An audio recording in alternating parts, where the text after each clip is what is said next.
හතරවෙනි දවසද ගෙවි ගිහින් තව දින 6ක් පමණයි පුහුණු වීමට ඉතිරි වී ඇත්තේ. හතරවෙනි දිනේ ඊටා වැදගත් දිනයක්. පසුගිය 3 දින තුල සිදු කළේ අද මේ ආරම්භ කළ පුහුණුවට සූදානම් වීමක්. මේ භාවනාවේ පරමාර්ථය සිත කෙලෙසුන්ගෙන් මුදවා පිරිසිදු කිරීමයි. මේ බුද්ධෝත්පාද කාලවලද සම්මා සම්බුදුවරුන් විසින් සොයා දැනගන්නා ලද අතිපරිණි ක්‍රමයක්. ගෞතම බුදුරජාණන් වහන්සේද මීට ශතවර්ෂ ගණනාවකට පෙර මේ ක්‍රමය සොයා දැනගත්තා. මේ යෝගීන්ගෙන් බොහෝ දෙනෙක් ප්‍රථම වරට තම ශරීරය තුළ ඇති සත්‍යතාවය පැහැදිලිව දැන ගැනීමට නිරීක්ෂණය කිරීමට පටන් ගත්තා. අප උපන්දා සිට පුරුදුව සිටියේ පිටස්තර දේවල් බැලීමට පමණයි. තමාගේ අභ්‍යන්තරයේ යථා තත්ත්වය දැන ගැනීමට වෑයම් කළේ නැහැ. තම අභ්‍යන්තරයේ දෙස සිත යොමු කිරීම වැදගත් දෙයක්. යමෙක් එසේ නොකරනවා නම් ඔහු මෝහයෙන් මුලා වූ කෙනෙක් වෙනවා. ඔහුගේ සිත පිටස්තර අරමුණු කරා දිවීමට පුරුදු වෙනවා. මේ පුරුද්දට ඇබ්බැහි වූ සිතකට යථාර්ථය දැකීම අසීරුයි. නිශ්චලව වාඩි වී ඇසිපිය වසාගත් පමණින් තම අභ්‍යන්තරය වටහා ගැනීමට පුළුවන් කමක් නැහැ. මෙම ක්‍රමයේදී අභ්‍යන්තරය ගැන සිතින් මවා ගැනීමක් නැහැ. වචන උච්චාරණය කරමින් කෘතිම තරංගමාලා ඇති කිරීමක් නැහැ. තම ශරීරගත ස්වභාවයේ తত্ত্বය, තම ශරීරගත ස්වභාවික తত্ত্বය ඇති සැටියෙන් තමාම වටහා ගත යුතුයි. මේ මාර්ගයේ දීර්ඝ එකක් වුවත් මෙවැනි මාර්ගයක පළමුවෙනි පියවර ගන්නට ලැබීම භාග්යක්. තමා තුළ ඇති සත්‍යතාවය අවබෝධ කර ගැනීම ලෙහෙසි පහසු දෙයක් නොවේ. ඒ දීර්ඝ ගමනක්. ගමන කොපමණ දිග වුවත් ඒ ගමන යාමට පළමුවෙනි පියවර තැබිය යුතුයි. හරි මාර්ගයේ පළමුවෙනි පියවර තැබූ යමෙක් දෙවෙනි පියවරද තුන්වෙනි පියවරද ආදී වශයෙන් පියවරෙන් පියවර ඉදිරියට ගොස් අවසාන පරමාර්ථය වන විමුක්තිය කරා ළඟා වෙනවා. තමා විසින් තමා තුළ ඇති සත්‍යතාවය අවබෝධ කර ගැනීමේ ක්‍රමයකුයි මේ. මෙය බුද්ධිමය මට්ටමට පමණක් ගෝචර කරන දර්ශන වාදයක් නොවේ. භක්තියට පමණක් සීමා වූ දැකීමකුත් නොවේ. සිදුවත් බෝධිසත්වයන් වහන්සේ බුදු වීමට පෙරද ඉන්දියාවේ සිට සමාධිගත කරන නොයෙකුත් ක්‍රම ප්‍රචලිතව තිබුණා. අප බෝධිසත්වයන් වහන්සේද මේ ක්‍රම හැදෑරුවා. එවැනි ක්‍රම මගින් සිතේ මතුපිට මට්ටමේ එක්තරා ප්‍රමාණයකට පිරිසිදු වීමක් සිදු වුවත් ගැඹුරු මට්ටමේ පවතින කෙලෙස් සහ මුලින් තුරන් වීමක් නොවුන බව බෝසතාණන් වහන්සේට වැටහුණා. ගැඹුරුම මට්ටමක අභ්‍යන්තරගතව ඇති අනුශය කෙලෙස් නිද්‍රෝපගත ගිනි කඳුමෙන් තැන්පත්ව කෙබඳු වේලාවක හෝ පිපිරීමෙන් පුද්ගලයෙකු මුළුමනින්ම මැඩලන්නට හැකියාව තිබෙනවා. සිතේ යම් ප්‍රමාණයක දරුණු අකුසල් සිත් මතු නොවන විට තමා සියලු අකුසල් සිතුවිලි වලින් තොර වී ඇතයි කෙනෙක් සිතන්නට පුළුවන්. නමුත් මුල් බැස ඇති අනුශය කෙලෙස් මුලිනු පුටා දමනතුරු සම්පූර්ණ චිත්ත පාරිශුද්ධ භාවයකට පැමිණීමට පුළුවන්කමක් නැහැ. අනුශය කෙලෙස් මුලිනු පුටා දැමීමට හැකි මේ භාවනා ක්‍රමයෙන් කෙරෙනුයේ යථා තත්ත්වය ඇති සැටියෙන් දැකීමයි.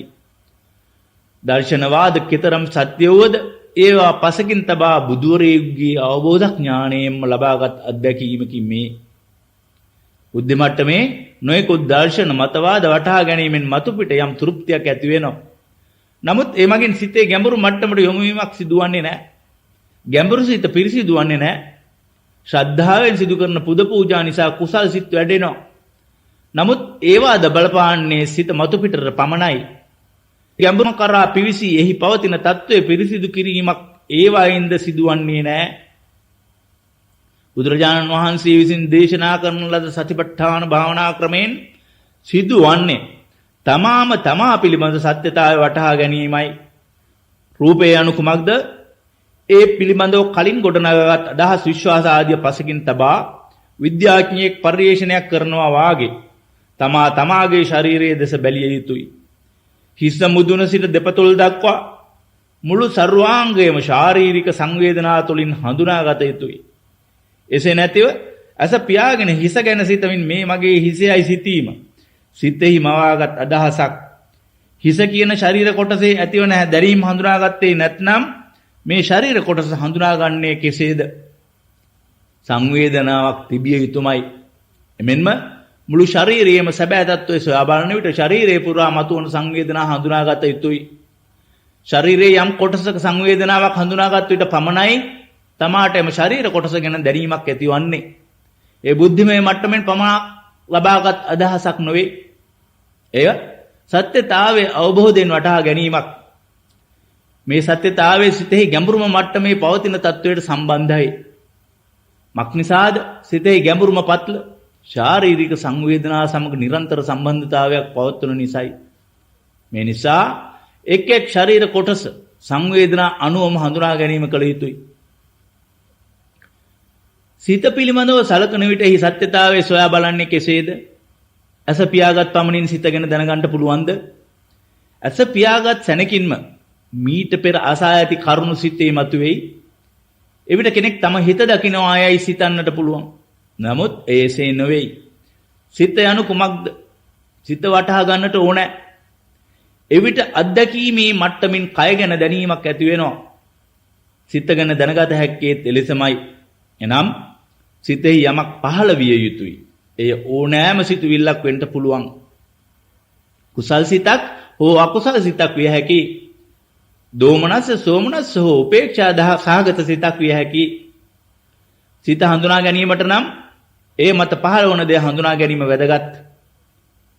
කය පිළිබඳව වේදනා වැදගත් වෙනවා වගේම සිත පිළිබඳව මතුවන ධර්මතාව වැදගත් වෙනවා. සිත කය අතර ඊටා කිට්ටු සම්බන්ධයක් පවතිනවා. සිතට යම් සිතුවිල්ලක් පහළ වෙනවාත් සමගම කයෙහි යම් සංවේදනාවක් ඇති වෙනවා. එය ඕනෑම සිතුවිල්ලක් විය හැකියි. මෛත්‍රී, කරුණා, මුදිතා වැනි කුසල් සිතක් විය හැකියි. සිත කම්පණයට පත් කරන දැඩි ශෝකයක්, දුකක්, දුම්නසක් ඇති කරන සිතුවිල්ලක් විය හැකියි. මේ ඕනෑම ආකාරයක සිතුවිල්ලක ස්වභාවයේ ධර්මයේ නීතිය නම් ශරීර සංවේදනාවක් ඇති කිරීමයි. සබ්බේ ධම්මා වේදනා සමෝසරණා මේ බුද්ධ වචනයයි. නාම රූප ක්‍රියාවලිය ගැන අවබෝධයක් ලබා ගැනීමට ශරීර සංවේදනා ගැන සැලකිල්ලක් දක්විය යුතුයි. එසේ නොකළහොත් ඔබ යථාර්ථයේ ගැඹුරු ලෙස දකින්නේ නැහැ. ආතාපි සම්පජානෝ සතිමා යනුවෙන් සතිපට්ඨාන සූත්‍රයේ සඳහන් වෙනවා. කය සහ කයෙහි මතුවන වේදනාද, සිත සහ සිතෙහි මතුවන ධර්මතාවද වටහා ගත යුතුයි. මේවායේ සත්‍යතාවයන් වීර්යවන්තව සතිමත්ව අනිත්‍යතාවයේ පෙරදරි කරගෙන වටහා ගත යුතුයි. සම්පජානෝ නාම රූප ක්‍රියාවලිය සම්පූර්ණ ලෙස දැකීම, පූර්ණ ලෙස දැකීමට නම් අනිත්‍යතාවයේ වැදගත් වෙනවා. මේ වෙනස් වන ස්වභාවය වටහා ගැනීමටයි මේ විපස්සනා භාවනා ක්‍රමයේදී ශරීර සංවේදනා වලට ඊතරම් වැදගත්කමක් දෙන්නේ. ශ්‍රද්ධාවෙන් කරන වන්දනාමාන වලින් හෝ ධර්මතා පිළිබඳ දර්ශන මතවාද දැන ඉගෙන ගැනීමෙන් හෝ සිදුවන්නේ සිතෙහි මතුපිට ස්තරය කරා යොමු වීමක්. ශාරීරික සංවේදනා දෙස බැලීමේදී සිතෙහි ගැඹුරුම මට්ටම කරා පිවිසීමක් සිදුවේයි. සම්පූර්ණයෙන් සිත පිළිබඳව හඳුනා ගැනීමට හැකි වෙයි. මේට හේතුව ශරීර සංවේදනා සිතෙහි ගැඹුරුම මට්ටම කෙරෙහි දැඩි සම්බන්ධතාවයක් දක්වන නිසායි. මේගත් පියවර ඊටාම වැදගත් එකක්. මේ තමා ගැන තමා තුළ හරි අවබෝධයක් ඇති කිරීමේ වැදගත් පියවරක්. මේ පටන්ගෙන ඇත්තේ අත්දැකීමේ මට්ටමින් තමා තුළ පවතින සත්‍යතාවය වටහා ගැනීමයි, ගවේෂණය කිරීමයි. සමහර අයට මේ භාවනා ක්‍රමය අලුත් එකක් වෙන්න පුළුවන්. ඒ නිසා යම් යම් ප්‍රශ්න පැන නගීවි. මේ ප්‍රශ්න බොහොමයක් පොදු ඒවා. ඒ නිසා දැන් ඒවා සලකා බලමු. හිතට එන එක ප්‍රශ්නයක් තමයි එක පිළිවෙලක් අනුවම ශරීරය නිරීක්ෂණය කරන්නේ ඇයි? වෙනත් පිළිවෙලකට බලාගෙන යන එක හරි නැද්ද? මේ භාවනා ක්‍රමය අනුව මෙසේ යම් පිළිවෙලකට ශරීරයේ දෙස බැලීම වැදගත්. මේ පිළිවෙලට හෝ යම් වෙනත් පිළිවෙලකට හෝ Tamanට ගැලපෙන ඕනෑම පිළිවෙලක් වූාට කමක් නැහැ. ඒ විදිහට ශරීරයට සතිය යොමු කරන්න. හැබැයි මේ කිරීමේදී යම් පිළිවෙලක් තිබීම අවශ්‍යමයි. ඒට ප්‍රධාන හේතුව නම් එසේ තම ශරීරය බැලීමේදී කිසිම කොටසක් අත්නොහැර බැලීමට හැකියවීමයි. විවිධ භාවනා ක්‍රම තියෙනවා. ඒ එකක්වත් හිලා දකින්නවා නොවේ. ඒවායිනොත් යම් යහපතක් සිදුවන්නට පුළුවන්. සිත මත පිට යම් පිරිසිදු වීමක් ඇති වෙනවා. එහෙත් බුද්ධ වචනය අනුව අනුශය කෙලෙස් ප්‍රහීන කිරීමට නම් සිතෙහි ගැඹුරුම මට්ටම කරා පිවිසෙන්නට ඕන. එක් භාවනා ක්‍රමයක් නම් සංසුන්ව ඉඳගෙන දැනෙන ශරීර සංවේදනා ගැන විමසලිමත් වීමයි. කිසියම් තැනක ඇති වෙන සංවේදනාවක් දැස පරීක්ෂාකාරීව විමසිල්ලෙන් සිටීමට උපදෙස් දෙනවා. මෙතන රළු සංවේදනාවක් නම් ඒ දෙසට හිත යොමු කරනවා. ඒ අතරතුර තව රළු සංවේදනාවක් තවත් තැනක දැනෙන විට ඒ තැනට අවධානය යොමු කරනවා. නැවත වෙනත් තැනකට හිත යොමු කරනවා. මෙලෙස තනින් තැනට හිත යොදවමින් ඒ තැන්වල ඇති රළු සංවේදනා ගැන විමසිලිමත් වෙනවා. ඒ විදිහට පුහුණු වීමෙන් නැති අවාසිය කුමක්ද? ලොකුම අවාසිය නම් සංවේදනා අනුව සිත යොමු කිරීමක් වුවත් සිත මතු පිටට පමණයි අවධානය යොමු වන්නේ. ඒ නිසා ඒට ප්‍රතිචාරයක් දක්වන්නේ මතු පිට සිතිනුයි.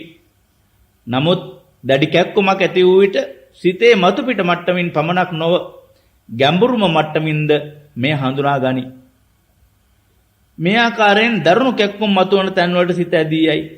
පරම සත්‍යතාවය අවබෝධ වීමට නම් රළු මට්ටමින් ඇති తත්වය හඳුනාගෙන ක්‍රමයෙන් වඩාත් සියුම් මට්ටම කරා හිත යොමු කළ යුතුයි.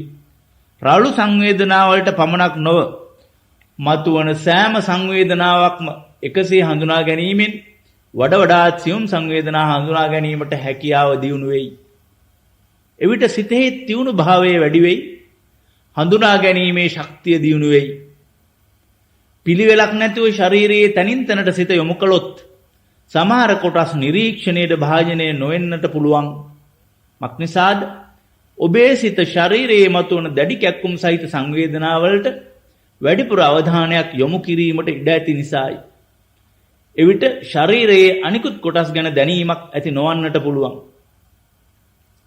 මෙම භාවනා ක්‍රමයේ දියුණු වන විට යම් අවස්ථාවකදී මුළු සර්වාංගයේම ඊතා සියුම් සංවේදනා මට්ටමින් වටහා ගැනීමට පුළුවන් වෙනවා. බුද්ධ වචනය අනුව සබ්බකාය පටිසංවේදී මුළු ශරීරයම එනම් ශරීර රාමුව ඇතුළත සෑම කොටසකම සංවේදනාවන් හඳුනාගත යුතුයි. කාය පරියන්තකං වේදනං වේදයාමිති පජානාති. හිස්මුදුනේ සිට පාදාන්තය දක්වා තච්ච පරියන්තකං සමෙන් ආවරණය වූ ශරීර සීමාව තුළ සංවේදනා දැනගත යුතුයි. ජීවිත පරියන්තකං ජීව ශක්තිය ඇති සෑම ශරීර කොටසකම සංවේදනා දැනගත යුතුයි. අප්‍රාණික දේවල් වල සංවේදනා නැහැ. උදාහරණයක් හැටියට හිස කෙස් නියපොතු ආදිය ඒවා කැපුවත් දැනීමක් රිදීමක් ඇතිවන්නේ නැහැ.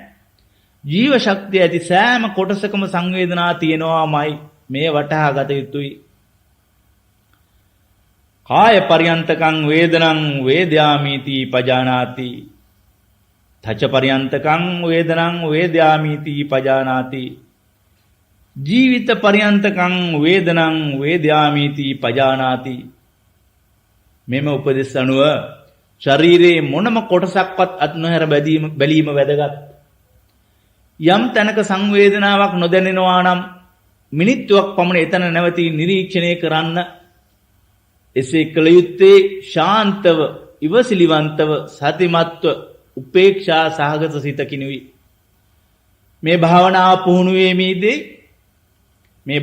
පුහුණු වීමේදී සිතෙහි ටිකින් ටික හෝ උපේක්ෂා බෝධිඅංගය ක්‍රමෙන් දියුණු වෙනවා. උපේක්ෂා මදහත් භාවය පුරුදු නොකළ සිතක ලක්ෂණ මොනවාද? සමබරතාවය නැතු යනවා. සිත රළු ගොරෝසු මට්ටමක පවතිනවා. සියුම් සුකුම තත්වයන් වටහා ගැනීමට හැකියාවක් නැහැ. යම් තැනක සංවේදනාවක් නොදැනෙනවා නම් සතිය එතනට යොමු කර විනාඩියක් පමණ ගත කරන ලෙස අවවාද කළා. තමාට නොදැනුණාට එතනද සංවේදනා තියෙනවා. නමුත් හිත රළු නිසාද සතිය තියුණු නොවන නිසාද එතන ඇති සංවේදනා දැන ගැනීමට පුළුවන්කමක් නැහැ. සිත වඩාත් උපේක්ෂා සහගත වන තරමට වඩාත් තියුණු වෙනවා. එවිට සිත වඩාත් සියුම් සුකුම තත්වයටපත් වෙනවා.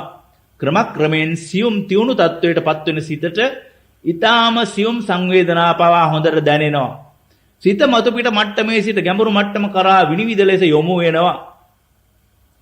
මේ ඊටා ගැඹුරු මට්ටමේ සිතට නිරන්තරයෙන් සංවේදනා දැනෙනවා. නොදැනුවත්වම සිතේ මේ ගැඹුරුම මට්ටම නිරන්තරයෙන්ම කය සමග සම්බන්ධතාවයක් දක්වනවා. ඒ සම්බන්ධතාවයේ සිතින් නිරීක්ෂණය කරන විට මේ සියුම් සංවේදනා දැනෙනවා. යම් සංවේදනාවක් නොදැනෙන තැනක විනාඩියක් පමණ රැඳී සිටින විට ඒ ස්ථානයේ සංවේදනාවක් විඳ ගැනීමට සිතෙහි ආශාවක් ඇතිවන්නට පුළුවන්.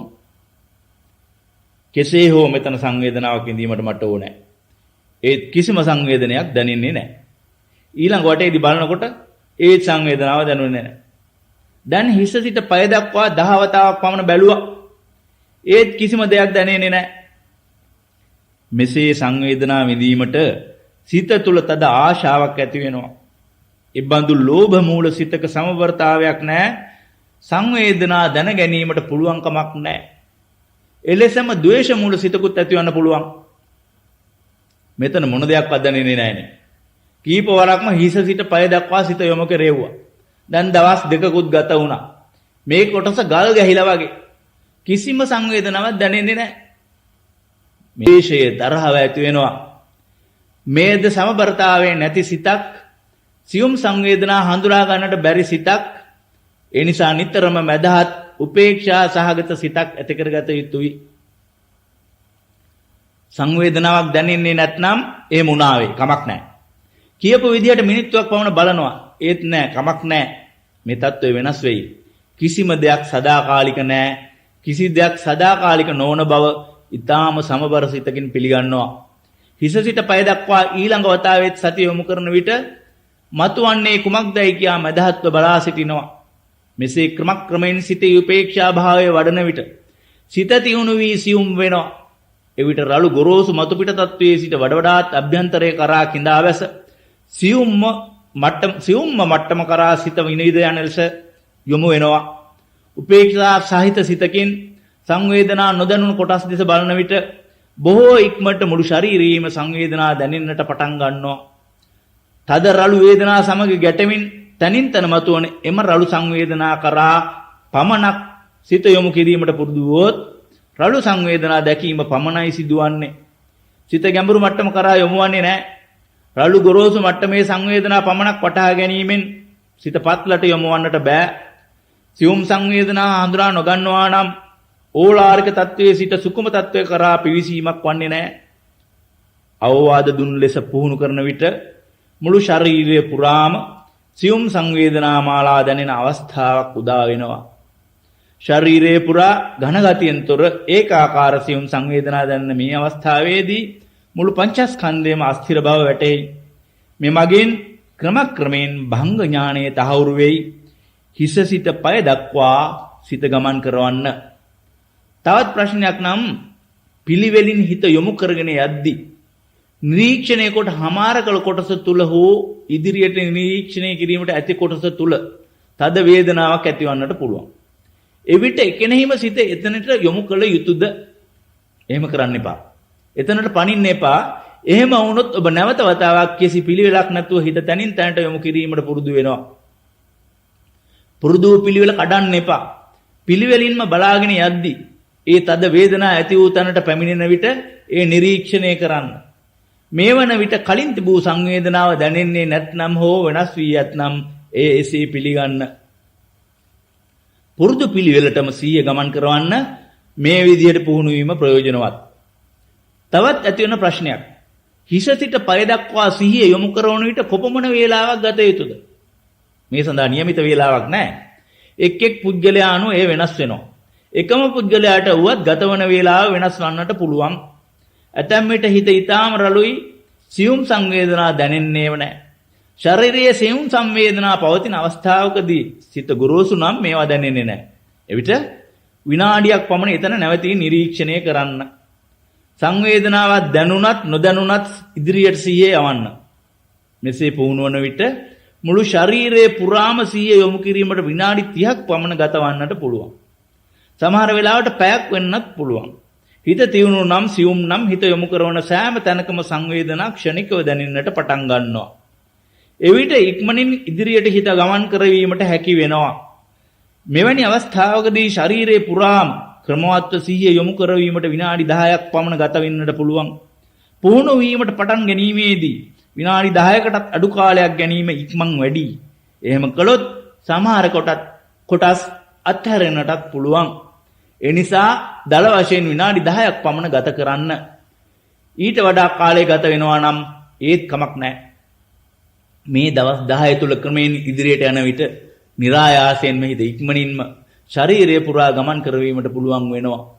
ඇතැම් විට කොතනකවත් කිසිම අවහිරයක් නැතිව නිදහස්ව ගලාන ශක්ති ධාරාවක් දැනෙන්න පුළුවන්. එවිට ස්වභාවයෙන්ම සිත ගමන් කරන වේගය වෙනස් වෙනවා. වේගය වැඩි වෙනවා.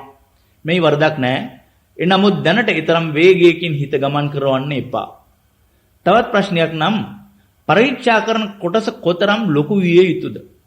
ඊටාම කුඩා කොටස් දෙස හිත යොමු කිරීමට වීරය කළොත් ක්‍රමවත්ව ශරීරයේ මුළුමනින්ම නිරීක්ෂණය කිරීමට පැය ගණනක් ගත වෙනවා. එවිට හිත වෙහෙසටපත් වෙනවා. අවධානය යොමු කරවන්න අපහසු වෙනවා.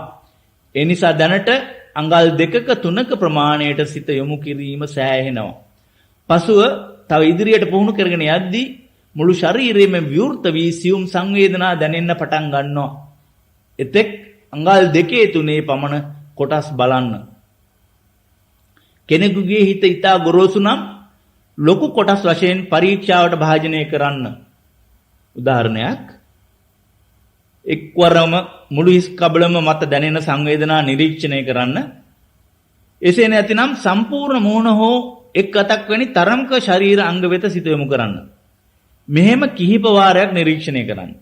ඊට පසු ක්‍රමක්‍රමයෙන් වරකට නිරීක්ෂණය කරන කොටසක ප්‍රමාණය කුඩා කරන්න. මෙසේ නිරීක්ෂණය කිරීමෙන් මුළු ශරීර පුරාම සංවේදනා දැනෙන අවස්ථාවක් උදා වෙනවා. තවත් ප්‍රශ්නයක් නම් නිරීක්ෂණය කළ යුත්තේ ශරීරයේ මතු පිටින් දැනෙන සංවේදනා පමණක්ද? එසේ නැතිනම් ශරීරයේ ඇතුළත සංවේදනාත් බැලිය යුතුද? වැඩිදුර පුහුණු කරගෙන යද්දී ශරීරයේ පිටත වගේම ඇතුළත ඇතිවෙන සංවේදනා දැනෙනවා. ශරීරයේ නිතරම වෙනස් වෙන සුළු බව වූ යථා ස්වභාවය වැටවෙනවා. මේක වැදගත් අවස්ථාවක්. එතෙක් ශරීරයේ මතු පිට දැනෙන සංවේදනා දැනගැනීමට පමණක් ඔබේ අවධානය යොමු කරන්න. මතු පිට පවතින తত্ত্বය වටහා ගන්න. ඇතැම් භාවනා යෝගීන්ට විපස්සනා භාවනාව පටන්ගත් විටම ශරීරය ඇතුළත සංවේදනා දැනෙන්න පටන් ගන්නවා. ඒක ස්වභාවිකව සිදුවෙන දෙයක් නම් මෙහි වරදක් නැහැ. ඒකට බාධාවක් අවහිරයක් කරන්න එපා. එහෙම නැතිව දැනට ශරීරයේ මතු පිට පමණක් සංවේදනා දැනෙන්නේ නම් ඒවාට සිත යොමු කරන්න. මේ ක්‍රමය පුහුණු කරන විට සිතේ තබාගත යුතු වැදගත් කාරණයක්. විශේෂ සංවේදනා වර්ග තෝරා ගන්න උත්සාහ ගන්න එපා. මේ දැනීම් සංවේදනා ස්වභාවිකවමයි මතුවෙන්නේ. ඒවා තෝරා ලබා ගන්න බෑ. ස්වභාවිකවම මතුවන ඕනෑම ධර්මතාවයක් එහි ඇති සැටියෙන්ම නිරීක්ෂණය කරන්න. එපමණයි ඔබ කළ යුත්තේ. ශරීරයේ එක් එක් කොටස් අනුව තනින් තන මොහොතින් මොහොතට දැනෙන සංවේදනා කොයි ආකාරයේ වුවත් කමක් නැහැ. ඒවා ඒ ආකාරයෙන්ම දැන ගැනීම පමණයි කළ යුතු වන්නේ. කාලගුණයේ යම් තත්වයක් නිසා ඇතම් සංවේදනා ඇති වෙනවා කියා ඒවා නොසලකා හරින්න එපා. අද හරි උෂ්ණයි, ඒ නිසා තද උණුසුම් ගතියක් දැනෙනවා. දාඩිය දමනවා. මොනවද මේ වගේ දේවල් වල බලන්න තියෙන්නේ කියලා හිතන්න එපා. මේවා ස්වභාවිකයි. ඉගෙනගත යුත්තේ ස්වභාව ධර්මයේ දෙස බැලීමටයි. යමක් ස්වභාවික නම් එය හඳුනා ගැනීම ඇති தත්ත්වය වටහා ගැනීමයි. බොහෝ වේලාවක් වාඩි වී සිටින නිසා ශරීරයේ කැක්කුම් ඇති වෙනවා. ඒක පුදුමයක් ඈ. මොනවද ඒකේ බලන්න තියෙන්නේ? මෙහෙම හිතාගෙන රළු සංවේදනා ගැන නොසලකා හරින්න එපා. මෙහිදී පුරුදු වන්නේ ඒ මොහොතේදී මතුවන தત્ත්වයේ ඒ අයුරින්ම දරක ගැනීමයි. ඉරියව්ව නිසා හෝ කලින් තිබුණු වේදනාවක් නිසා හෝ කලින් තිබුණු රෝගයක් නිසා හෝ වෙනත් ඕනෑම කාරණයක් නිසා හෝ වේවා ශරීරයේ යම් සංවේදනා දැනෙනවා. ඒවා ඇතිවීමට හේතුව සොයා බලන්න අවශ්‍ය නැහැ. මේ මොහොතේ ඇති తত্ত্বය පිළිගන්න. ඔබ ජීවිත කාලය මුළුල්ලේ කලේ මේ සංවේදනාවල් ප්‍රතික්‍රියා දක්වීමයි. ඒ හිතේ ස්වභාවික පුරුද්දයි. අප්‍රියජනක සංවේදනාවක් නම් ඒට අකමැත්තෙන් තරහෙන් ඒවත් ප්‍රියජනක සංවේදනාවක් නම් ආශාවෙන් ඒ රඳවා ගැනීමට වීරිය කරනවා. තණ්හාවෙන් ඇලීම, ද්වේෂයෙන් ගැටීම. ඇලීම, ගැටීම. මෙයයි හිතේ පුරුද්ද. මේ හිතේ හැසිරීම් රටාව වෙනස් ප්‍රතික්‍රියා දක්වීමෙන් සිතේ මට්ටමෙනුයි සංවේදනා දන හඳුනා ගන්නෙ. ඒ අනුව ලෝභයෙන්, ද්වේෂයෙන් ප්‍රතික්‍රියා දක්වනවා. මෙලෙස ප්‍රතික්‍රියා දක්වීම වළක්වන්නට පුරුදු විය යුතුයි. මේ පුරුද්ද වෙනස් කළ යුත්තේ සිතේ මතු පිට මට්ටමින් පමණක් නොව සිතේ ගැඹුරු පත්ලෙන්මයි. කොපමණ අප්‍රියජනක සංවේදනා ඇතිවුවත් එය හඳුනාගෙන ඒට ප්‍රතික්‍රියාවක් නොදක්වන්න. ප්‍රියජනක සංවේදනාවක්ද එලෙසමයි ඒද හඳුනාගෙන ලෝභ ප්‍රතික්‍රියාවලින් වළකින්න. මදහත්ව උපේක්ෂා සහගතව සිටීමෙන් ප්‍රතික්‍රියා කිරීමට පුරුදු වූ සිතෙහි හැසිරීම රටාව වෙනස් වෙනවා. කුමන කාරණයක් නිසා දැනීම ඇති වෙනවාද යන්න සෙවීම අනවශ්‍යයි. සංවේදනා පවතිනවා. ඒ අනුව ප්‍රතික්‍රියා දක්වීමට හුරු හිතේ පුරුද්ද වෙනස් කිරීමටයි වීරිය කළ යුත්තේ.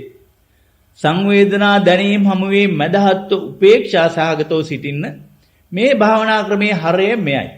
අත්‍යවශ්‍ය අංගය මෙයයි. ඒ වටහා නොගත්තොත් මෙම ධර්ම මාර්ගයේ දියුණු වීමට අසීරුයි. අවුරුදු ගණනාවකට පෙර මමද මේ භාවනා ක්‍රමයේ පුරුදු වෙන්නට ගිය විට අනෙක් හැම දෙනෙකුටම වාගේ මටත් පළවෙනි දවස් දෙකේ දැඩි ශාරීරික වේදනාවද සිතේ කැළඹීමක්ද ඇති වුණා. මට එතනින් පැන යාමට හිතුණා. මගේ බඩමුට්ටු සියල්ලම පෙට්ටියට අහුරගත්තා.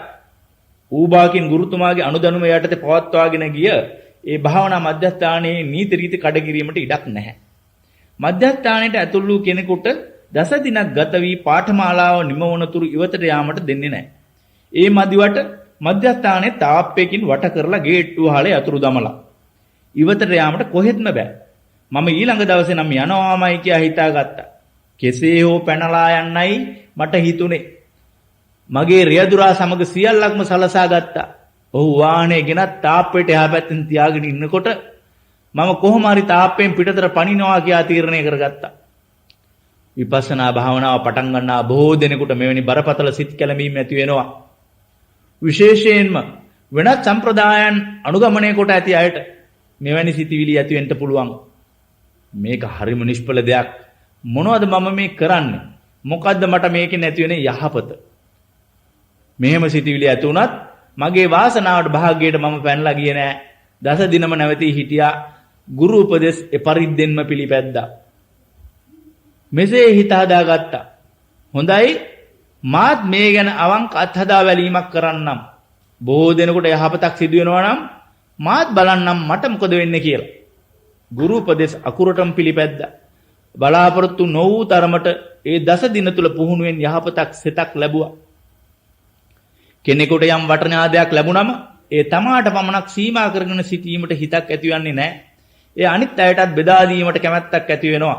මගේ පවුලේ අන් අයට කුළුපගේ යහළුවන්ට මෙසේ පැවසුවා. මේ භාවනා ක්‍රමය ඊටාම වටිනා එකක්. එය පුරුදු කිරීමෙන් මට යහපතක් හොඳක් සිද්ධ වුණා. ඔය අයත් මෙම භාවනා ක්‍රමය අත්හදා බලන්න. එයින් ටික දෙනෙක් ආවා උනන්දුවෙන් ඉගෙන ගත්තා. ඒ අයටත් එවැනි යහපතක් සිදු වුණා. මගේ මිත්‍රයෙක් හිටියා. ඔහු ධනවත් ව්‍යාපාරිකයෙක්. විශාල ව්‍යාපාරවල යෙදීමම දුක ඇති කරගන්නා එක් මාර්ගයක්. ව්‍යාපාරවල යෙදීම කර්මාන්ත පවත්වාගෙන යාම ආදී මේවායින් මුදල් උපයා ගැනීමේ වරදක් නැහැ. ප්‍රශ්න පැන නගින්නේ මුදල් විශාල වශයෙන් පරිහරණය කරන විටයි. මුදල් නොලැබෙන විට දුක් වෙනවා. ඒ අධික ලෙස ලැබෙන විට වඩාත් දුක් ඇති වෙනවා. ධර්මයෙන් තොර උපයන මුදල් දුකට හේතුවක් මමද අත්දැකීමෙන් මේ දන්නවා. මගේ මිතුරාද ධර්ම මාර්ගයට පිවිසුනොත් ඔහුගේ මානසික පීඩන අසහන අඩු වෙන බව මම දැන හිටියා. නමුත් ඔහු මට අහුම්කම් දුන්නේ නැහැ. මමත් ඔහුගේ අනිකුත් මිත්‍රයෝත් ඔහුට කීවා දස දවසකට පමණක් මේ අත්හදා බලන්න.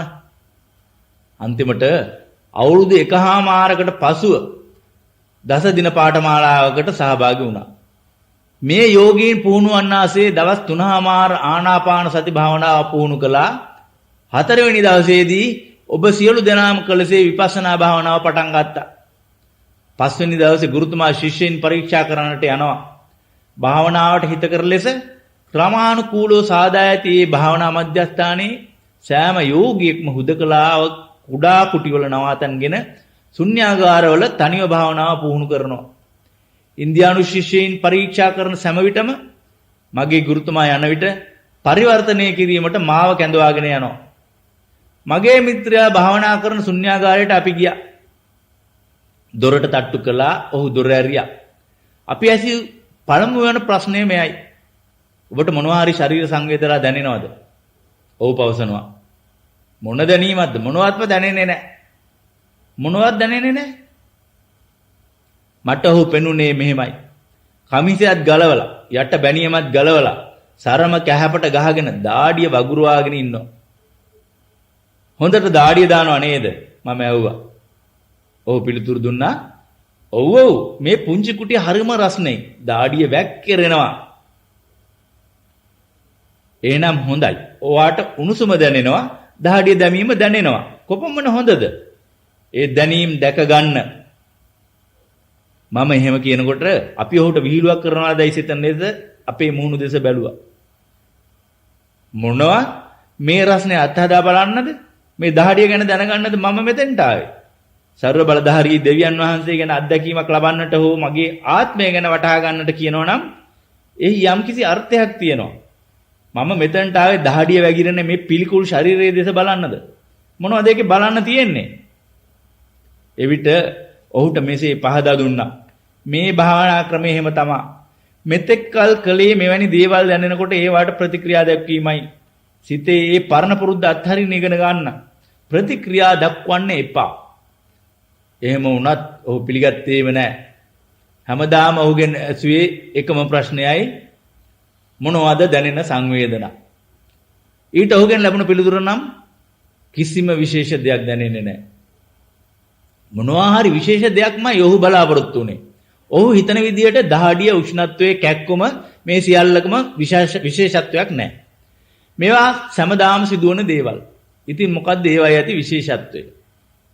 භාවනා කරන්න මිසක් මෙවැනි දේවල් බලන්න නොවේයි මම ආවේ. මට ඕනෑ යම් අත්දැකීමක් ලබා ගන්නයි. මේ පුද්ගලයා කෙරෙහි මගේ හිතේ අනුකම්පාවක් ඇති වුණා.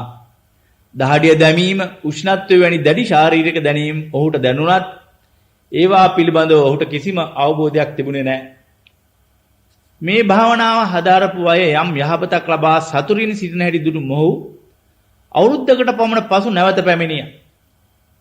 මේ භාවනා ක්‍රමයේ යම් යහපතක් තියෙනවමයි. මට ඒ ලබා ගන්න බැරි වුණා.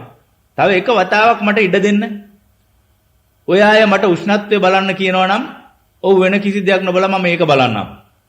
දහඩිය දමනකොට ඒ ගැන බලන්න කියනවා නම් ඒකත් බලන්නම්. කරුණා කරලා මේ වතාවට මට ඉඩ දෙන්න. ඒ වතාවේදී ලබාගත් උපදෙස් අනුවම පුරුදු කළා. එයින් ඔහුට යම් යහපතක් සිදු වුණා. යම් විශේෂ අත්දැකීමක් බලාපොරොත්තු වෙනවා නම් විපස්සනා භාවනාවේ ප්‍රධාන අංගය වන යථාභූත ඥාන දර්ශන යමෙක් ඇති තත්වයේ දැකීමක් සිදුවන්නේ නැහැ. දර්ශන යනු දැකීමයි. මේ දැකීම ඇලීමෙන් හා ගැටීමෙන් තොර විය යුතුයි. ඥානය යනු ප්‍රඥාවයි නුවණයි. ප්‍රඥාවෙන් දැකීමට නම් යමෙක් ඇති තත්වය අවබෝධ කරගත යුතුයි. ඇතිවීමේ නැතිවීමේ ස්වභාවය මනසින් දැකිය යුතුයි. යථාභූත යනු යමෙක් ඇති සැබෑ තත්වයයි. හටගෙනෙන ආකාරයයි. විපස්සනා භාවනාවෙන් කෙරෙනුවේ යමෙක් බලාපොරොත්තු වන ආකාරයට නොව මොහොතින් මොහොත වරින් වර ඇතිවන තත්වයේ ලෙසම දැකීමයි. ස්වභාවයෙන්ම හට නොගන්නා දෙයකට බලාපොරොත්තුවක් ඇති කර ගැනීම නැති දෙයකට දක්වන ආශාවක්. මේ මොහොතේ පවතින తত্ত্বය එලෙසින්ම පිළිගත යුතුයි. නිවැරදි මාර්ගයේ එයයි. දේශනාවට අහුම්කන් දීලත් උපදෙස් ලබාගෙනත් ඇතැම් යෝගීන්ට මේ වැදගත් කාරණේ වැටහෙන්නේ නැහැ. ඇතැම් විට යෝගීන්ගෙන් කුමන විදිහේ සංවේදනා දැනෙනවාද කියලා ප්‍රශ්න කරන විට සමහර දෙනෙක් සංවේදනා දැනෙන්නේ නැතයි පවසනවා. ඊළඟට ඉරියව්ව මාරු කර පැයක් වාඩි වෙලා ඉන්නට පුළුවන් දයි අසන විට මෙහෙම පිළිතුරු දෙනවා. අනේ නෑ. මට කීප වතාවක්ම ඉරියව්ව මාරු කරන්නට සිදු වුණා. ඒ ඇයි කියාසන විට මගේ කකුල් උසුලන්නට බැරි තරම් කැක්කුමයි. ඊතරම් කැක්කුමක් තිබියදී සංවේදනා නැතයි කියා ඔහු පවසනවා.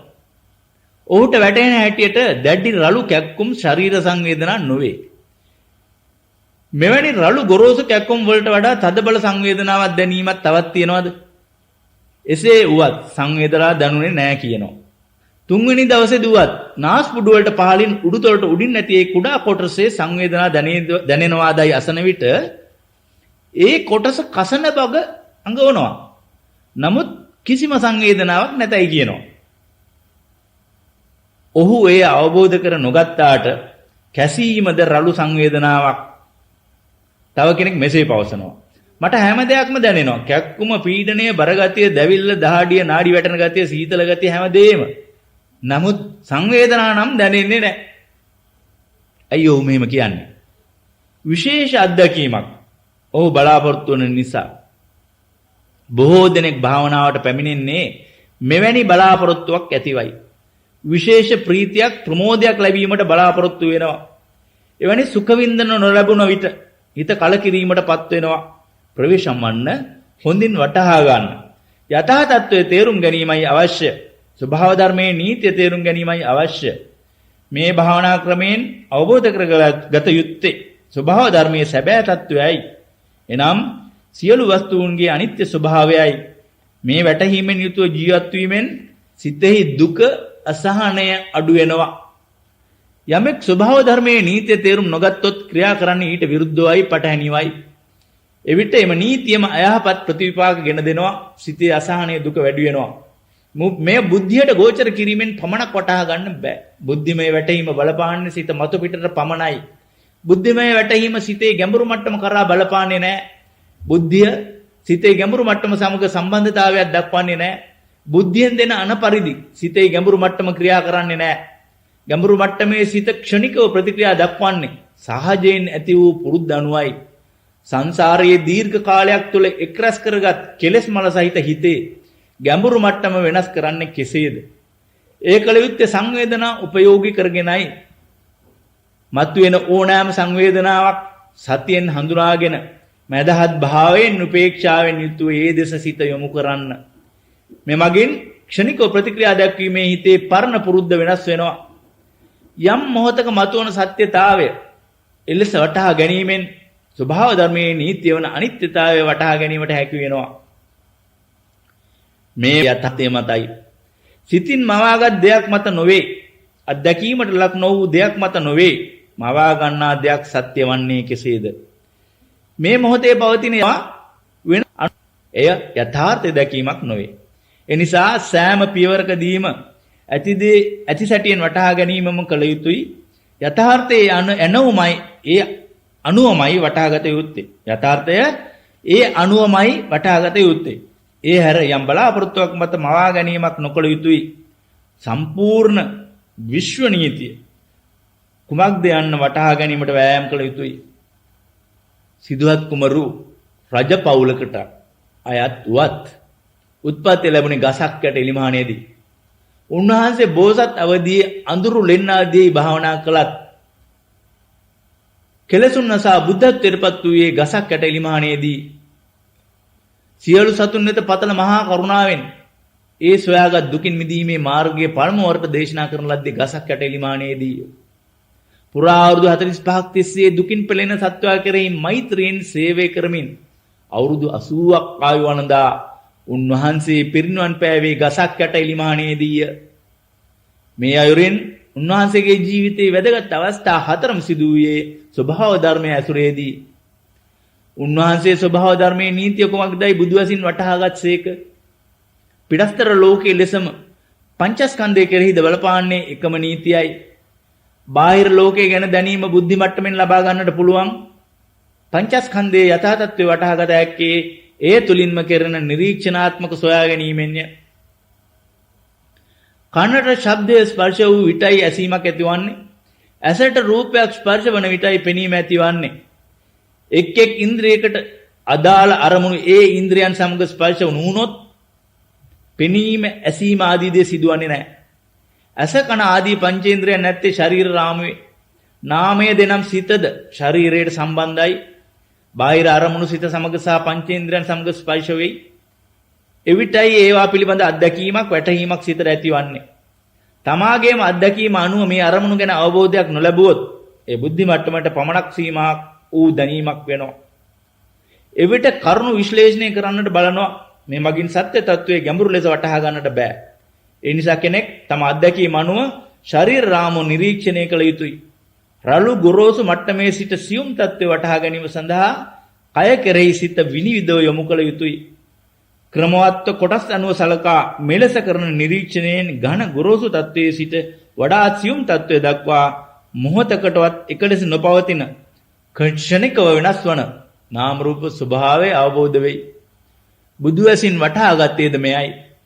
මේ සත්‍යතාවය දැකීමට වීරයෙන් සතිමත්ව සම්පජාණයෙන් අනිත්‍යතාවය වටහාගෙන භාවනා කරන ඕනෑම යෝගියෙකුට මේ විශ්ව නීතිය වැටහෙන්නට පටන් ගන්නවා.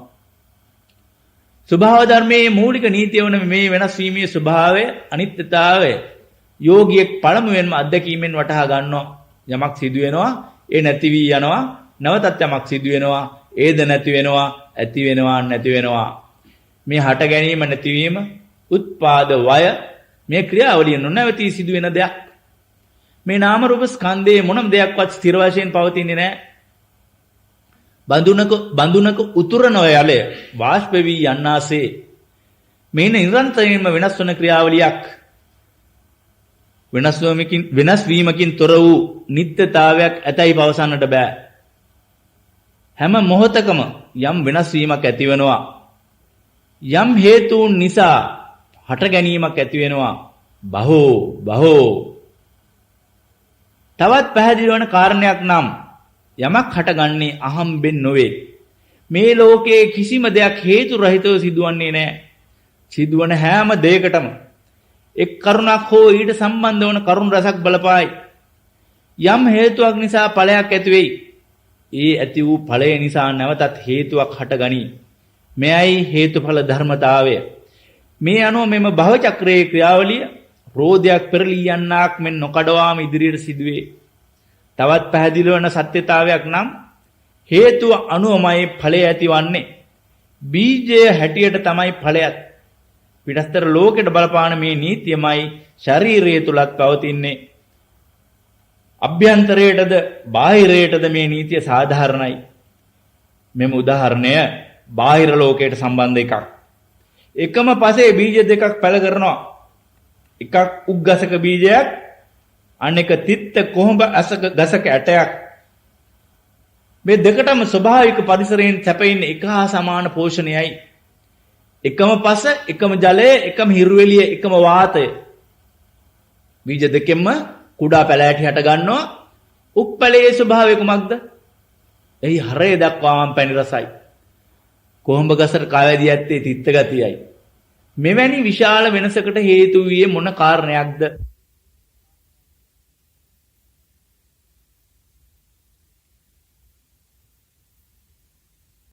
විශ්ව නීතිය කාටත් සාධාරණයි. එය නියතයි. ස්වභාව ධර්මය සිදු කළේ මෙපමණයි. බීජ දෙකටම ආවේනික වූ සහජ ලක්ෂණ ඇති කිරීමට උදව් දීම පමණයි. උක්කැටයට අයිති විශේෂ ලක්ෂණය පැණි රස ගතියයි. එනිසා ඒ ගෙනහැර පාන්නේ පැණි රසමයි. කොහොඹ ඇටේ ලක්ෂණය තිත්ත ගතියයි. එනිසා එය තිත්ත ගතියෙන්ම යුක්තයි. බීජය අනුවමයි ඵලය. කවුරුන් හෝ කෙනෙක් මේ කොහොඹ ගහ ළඟට ගිහින් ගහ වටේට වාර 108ක් ප්‍රදක්ෂිනා කරනවා. ගහට වැඳ නමස්කාර කොට මල් පහන් සුවඳ දුම් රස කැවිලි ආදී දෙඥා කරනවා. අනේ කොහොඹ ගහට අරක්ගත් රුක් දෙවියනේ, මට පැණි රස අඹ ලබා දෙන්න, මට පැණි රස අඹම ලබා දෙන්න. මෙලෙස මුළු ජීවිතේ කොහොඹ ගහට කවදාවත් පැණි රස අඹ සපයන්නට පුළුවන් කමක් නැහැ. ඇත්තටම මී අඹ වුමනා නම් මී අඹ ඇටයක් පැල කළ යුතුයි. එතකොට අතන මෙතන ගිහින් අඬන්න වැළපෙන්න උවමනාවක් නැහැ. ඒ මී අඹ ගසින් ලැබෙන්නේ පැණි රස මී අඹමයි. ප්‍රශ්නේ ඇතිවන්නේ මෙතනයි. බීජය පැල කරන අවස්ථාවේ අවිද්‍යාවෙන් නොදැනුවත්කමින් පැල කරන්නේ තිත්ත කොහොඹ ඇටමයි. පල නෙලනකොට අපට උවමනා වන්නේ පැණි රස අඹමයි. ඒ එහෙම වෙන්නේ නැහැ. මේ ස්වභාව ධර්මයේ නීතිය වෙනස් කළ නොහැකි. වපුරන බීජය අනුව තමා පල නෙලීමත්, කරන ක්‍රියාව අනුව තමයි ප්‍රතිවිපාකත්.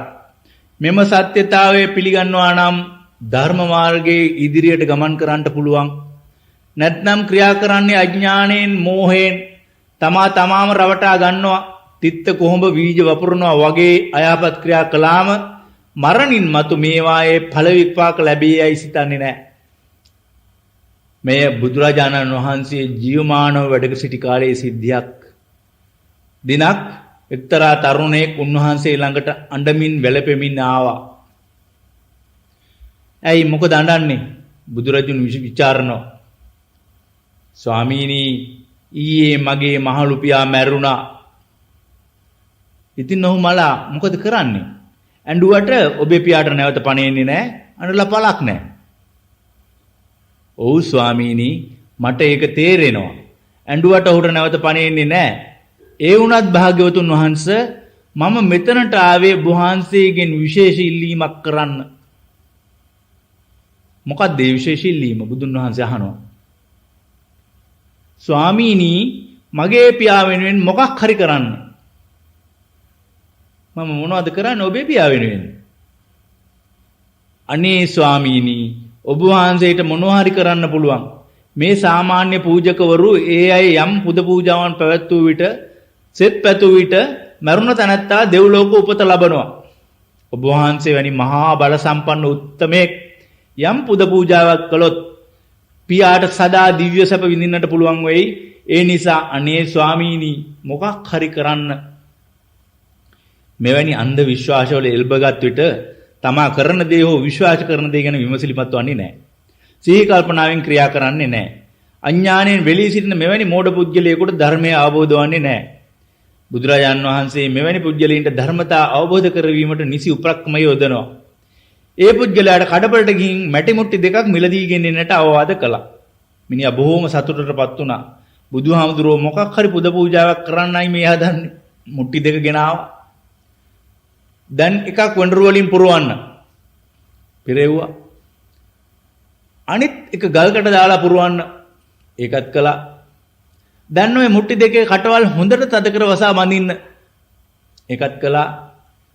දැන් ඕවා මේ ළඟ පීටි පොකුණේ තබන්න. මුට්ටි දෙකම ඒවායේ බර නිසා පොකුණුත් වතුරට බැස්සා. හොඳයි. දැන් ලොකු පොල්ලක් ගෙනත් ඔය මුට්ටි දෙකම බිනින්න. මේ මනුස්සයාට දැන් හරි සන්තෝසයි. බුදුහාමුදුරුවෝ පුදුම විදිය පූජාවක් කරන්න යන්නේ. ඉන්දියාව නොයෙකුත් මතිමතාන්තර අන්තයකට ගෙන යන අතිපරිණි ශිෂ්ටාචාරයක් ඇති රටක්. එක අතකින් නිකලෙස් දුකින් මිදුණු රහතුන් වහන්සේලාද අනෙක් අතින් අඥාණයෙන් මෝහෙන් වෙලි සිටි පිරිසක්ද ජීවත් වුණා. ශතවර්ෂ 25කට පෙර පැවති අදහස් අදත් තියෙනවා. කෙනෙකුගේ මව හෝ පියා මලාම දරසෑය වෙත මලකඳ ගෙන ගොස් ඒ දරසෑය මත තබා අඩක් දැවුන විට ලේ ඥාතියෙක් විශාල පොල්ලකින් මල සිරුරේ හිස් කබලට පහර දෙනවා. හිස් කබල දෙබෑ කරනවා. ඒ ස්වර්ග රාජ්‍යයේ දෙව්මැදුරවල දොරටු විවෘත වන සංකේතයක් බවට කල්පනා කළා. දැන් මේ මනුස්සයා කල්පනා කළා මගේ පියාගේ මල සිරුර ඊයේ ආදාහන කළා. දැන් එහි තියෙන අලු විතරයි. අර විදිහේ හිස් කබල දෙබෑ කිරීම මාලවා බුදුහාමුදුරුවන්ට දැන් කරවන්න බෑ. ඒ වෙනුවට සංකේතයක් හැටියට තමයි බුදුහාමුදුරුවෝ මට මේ මුට්ටි විඳින්න කියන්නේ. හරිම සන්තෝසයි. මුට්ටි දෙකම බින්දා. වෙඬරු තිබුණු මුට්ටියේ වෙඬරු උඩට ඇවිත් වතුර මතු පිට පාවෙන්න පටන් ගත්තා. ගල් කැට තිබුණු මුට්ටියේ ඒ විදිහටම පතුලේ ඉතුරු වුණා. බුදුරජාණන් වහන්සේ කියනවා හොඳයි මා කළ යුතු දේ කළා.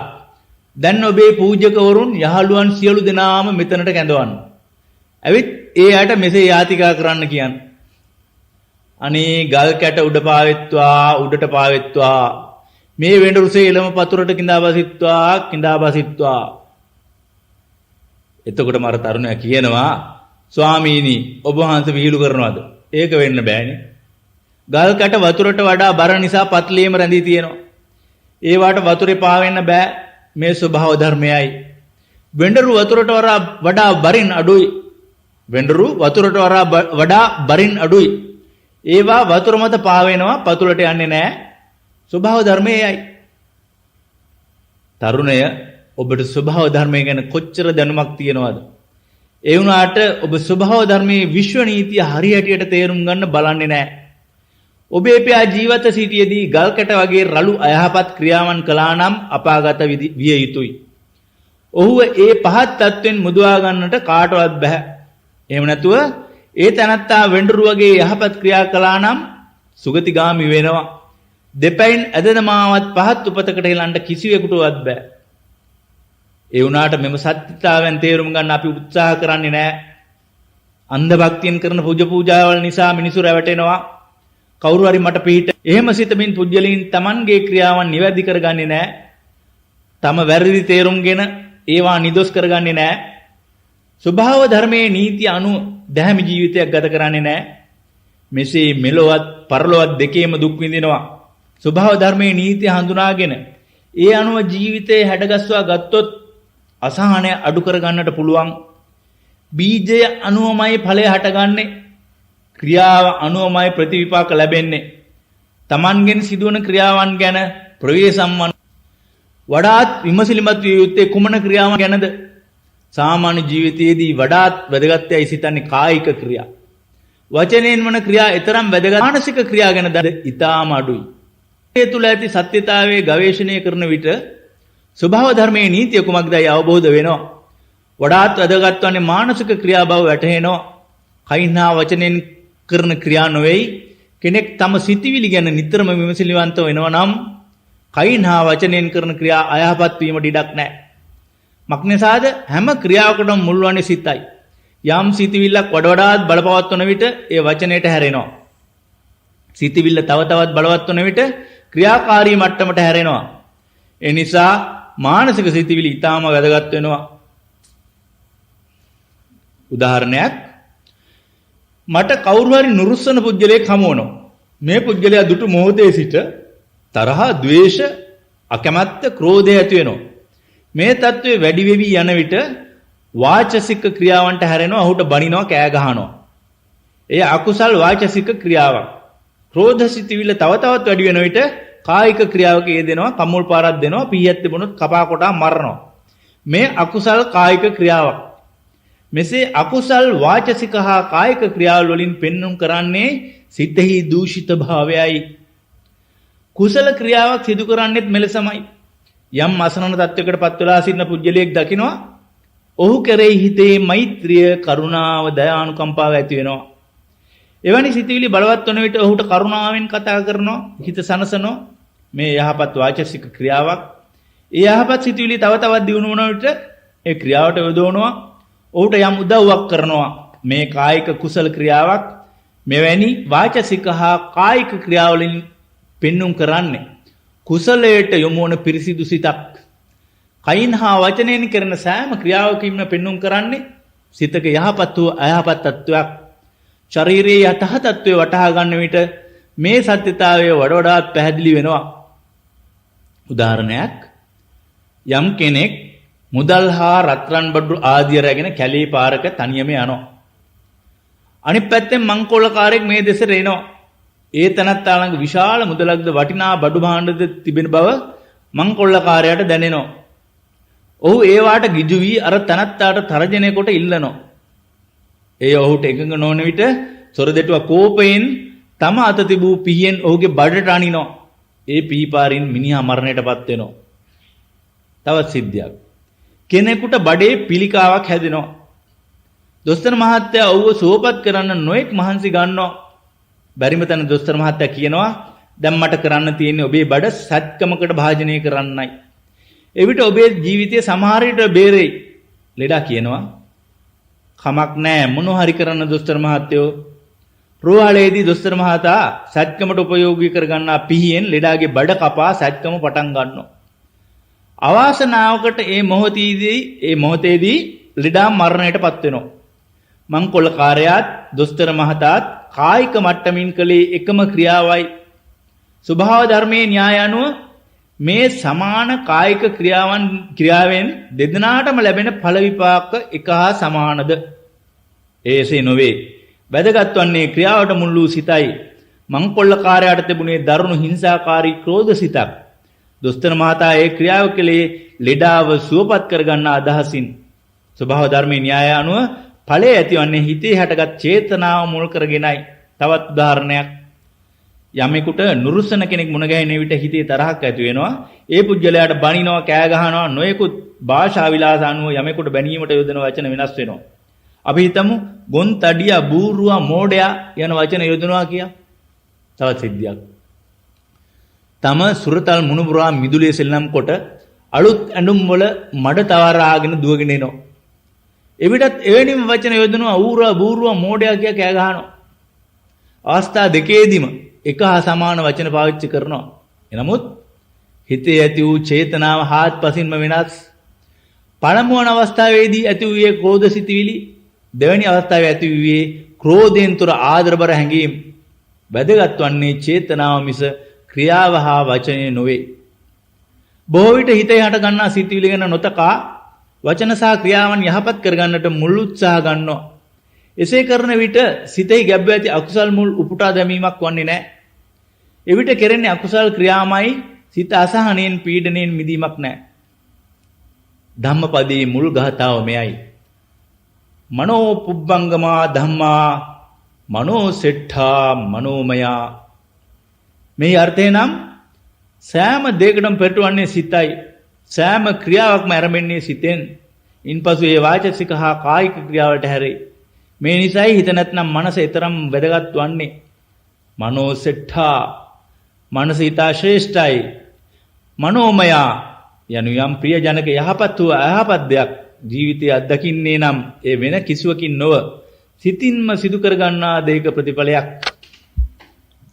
මනසාචේ පදුට්ඨේන භාසතිවා කරෝතිවා. යමෙක් කිල්ටු සිතකින් යම් වචනයක හෝ ක්‍රියාවක යෙදේ නම් එහි මුල අපිරිසිදුයි. එවිට තතෝනං දුක්ඛ මන්වේති චක්කං වහතෝ පදං. දුකේ තනත්තා පසුපද ලූබඳී කුමක් මෙන්ද ගුණාගේ පා තැබීම අනුව කරත් රෝදේ ගමන් කරන්නාක් මෙන් නිරායාශයෙන්ම දුක ඔහු පසුපස ලූබඳී. මනසාචේ පසන්නේත මනසාචේ පසන්නේන භාසතිවා කරෝතිවා. යම් පිරිසිදු යහපත් සිතින් කරයිද තතෝනං සුඛ මන්වේති ඡායාව අනපායිනී. එවිට සෙවණැල්ලක් නිතරම යමෙක් අත්නොහැර ගවසෙන්නාසේ සතුට සැපත ඔහු කරා පැමිණේ. මේ නිසා පිරිසිදු සිතක් මුල් කරගෙන කරන සෑම ක්‍රියාවකින්ම යහපත් ප්‍රතිඵල ලැබෙයි. බුදුන් වහන්සේ තමාලද අත්දැකීමෙන්ම ස්වභාව ධර්මයේ නීතිය මෙසේ ප්‍රකාශ කළසේක. ඉද තප්පති පෙච්ච තප්පති පුඤ්ඤෝ උභයත්ත නන්දති. යමෙක් අකුසල් කරයිද මෙලොවද පරලොවද දුක් විඳී. එමෙන්ම කුසලයේ දෙනවා නම් මෙලොවත් පරලොවත් දෙකීම සැප විඳින්ම වැටහෙනවා. භාවනා ක්‍රමයේ තව තවත් ඉදිරියට පුහුණු වන විට පැහැදිලි වන කාරණයක් නම් මෙයයි. කයින් හා වචනයෙන් අකුසල් ක්‍රියාවක යෙදෙන්නේ හිතෙහි අකුසල් චෛතසිකයක් හට ගැනීම නිසායි. අකුසල් චෛතසික ඇතිවන විට චිත්තසංතානයේ අසහනයක් තැවීමක් ඇති වෙනවා. ඒ ක්‍රියාවට තුඩුදුන් කර්ම බීජයේ ලක්ෂණය වූයේ අසහනයට හා තැවීමට ලක් කරවීමයි. ඒ නිසා ඒ වර්ධනය වනවත් සමගම සිතෙහි දුක් දුම්නස් වැඩි වෙනවා.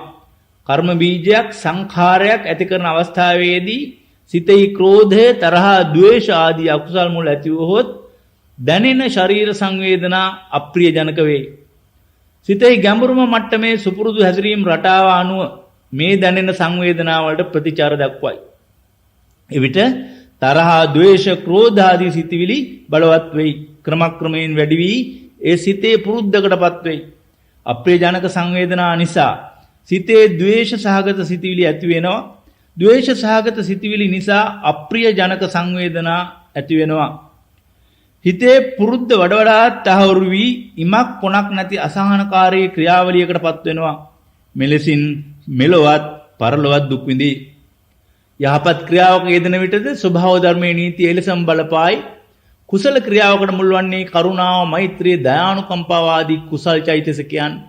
මෙවැනි යහපත් ගති ගුණ සිතේ වර්ධනය වන විට සතුට සැනසීම සිතට කාවදී. ඒ කර්ම බීජ අනුව චිත්ත ශාන්තිය ඇති වෙයි. ඒ පුරුද්ද තහවුරු වී සතුට සැනසීම වර්ධනය වෙයි. යෙදෙන කුසල ක්‍රියා සිතට සහනය ගෙන දෙනවා. හිතට ඇතිවන සහනය අනුව වඩ වඩාත් කුසල ක්‍රියාවල යෙදෙනවා. ඒ මෙලොවටත් පරලොවටත් සැපතක්.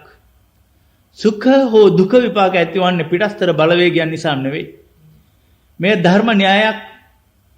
ඒ න්‍යාය වඩ වඩාත් වැටහෙන විට හානියක් ගෙන දෙන ක්‍රියාවක යෙදීමට පෙළඹෙන්නේ නැහැ. සුවදතාවයේ සාමයේ ගෙන දෙන ක්‍රියාවන් වලම යෙදෙනවා.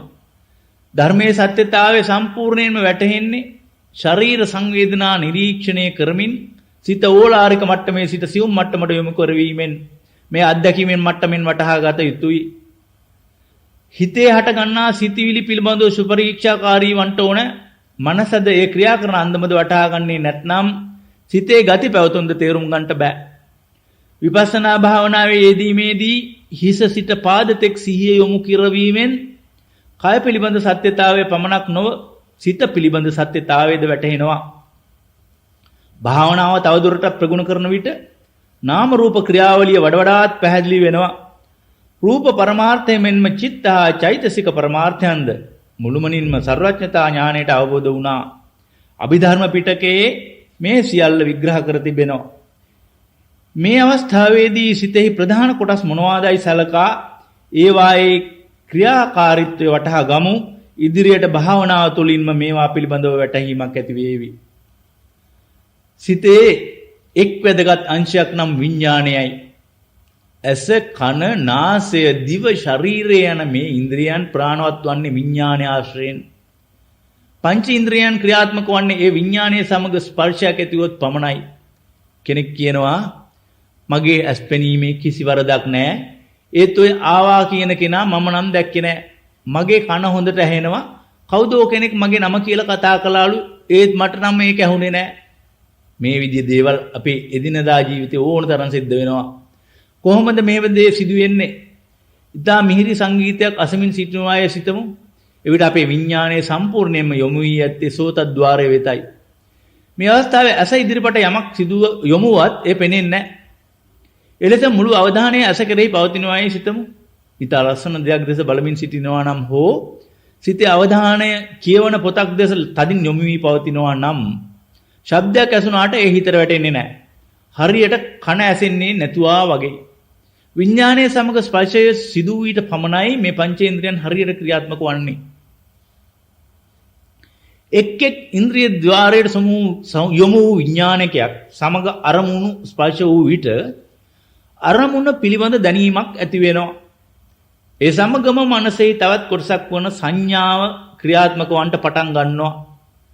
සංඥාවෙන් සිදුවන්නේ හඳුනා ගැනීමයි අගයීම් කිරීමයි. මේ හඳුනා ගැනීම කෙරෙනුවේ අතීත සිදුවීම් තුලින් ලබා ඇති අත්දැකීම්ද ඒවායින් ලබා ඇති මතක සටහන්ද අනුවයි. ඇසුනේ වචන නම් ඒවා මොන විදිහේ වචනද? එයින් සිදුවන්නේ දෝෂාරෝපණයක්ද නැත්නම් ගුණ වර්ණනාවක්ද යනුවෙන් මෙහිදී හඳුනා ගැනීමක්ද ඇගීමක්ද සිදු වෙනවා. වර්ණනාවක් නම් කෙතරම් මිහිරිද? දෝෂාරෝපණයක් නම් කෙතරම් අමිහිරිද අප්‍රියද? සංඥාවෙන් තමයි මේ ඇගීම සිදු කරන්නේ. මේ සමගම ක්ෂණිකව මනසේ තුන්වන කොටස වන වේදනා ක්‍රියාත්මක වෙනවා. වේදනා යනුවෙන් අදහස් කරන්නේ ශරීරගත සංවේදනාවන්. මේ සංවේදනා කයට පමණක් ආවේනික වන්නේ නැහැ. ඒවා මනසටද සම්බන්ධයි. මක්නිසාද කයට තනිවම සංවේදනා හඳුනා ගැනීමට ශක්තියක් නැති නිසා. විඥාණයෙන් යම් දෙයක් වටහා ගන්නවා.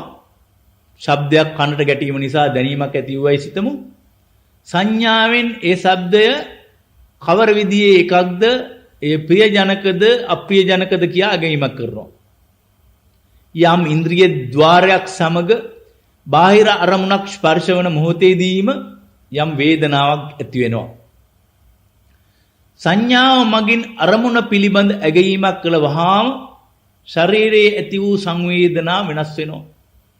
අරමුණට දෙන ඇගීම. හොඳයි, ප්‍රියජනකයි නම් ශරීරයේ පුරා ප්‍රියජනක සංවේදනා ඇති වෙනවා. ඒ අරමුණ අමිහිරි නරකයි කියා ඇගීම් කළොත් ඒ සමගම ශරීරයට අප්‍රියජනක අමිහිරි සංවේදනා දැනෙන්නට පටන් ගන්නවා. සුඛ දුක්ඛ අදුක්ඛම සුඛ වශයෙන් ඇගීම් කරන්නේ සංඥාවෙන්. ඒ සමගම ක්ෂණිකව මනසේ තවත් කොටසක් වන සංඛාර ක්‍රියාත්මක වීමට පටන් ගන්නවා. සංඛාරවල කාර්ය වන්නේ ප්‍රතිචාර දැක්වීමයි. ප්‍රියජනක වේදනාවක් නම් ඒට කැමැත්තක් දක්වනවා, ආශාවක් දක්වනවා. එම වින්දනයේ තවදුරටත් පවත්වා ගැනීමට තවදුරටත් විඳීමට ආශාවක් දක්වනවා. ඒ අප්‍රියජනක නම් ඇතිවන ප්‍රතික්‍රියාව ඒ ප්‍රතික්ෂේප කිරීමයි. ඒට අකමැත්තක් දක්වීමයි. ඒ වේදනාවෙන් ගැලවීමට ආශාවක් උනන්දුවක් ඇතිවීමයි.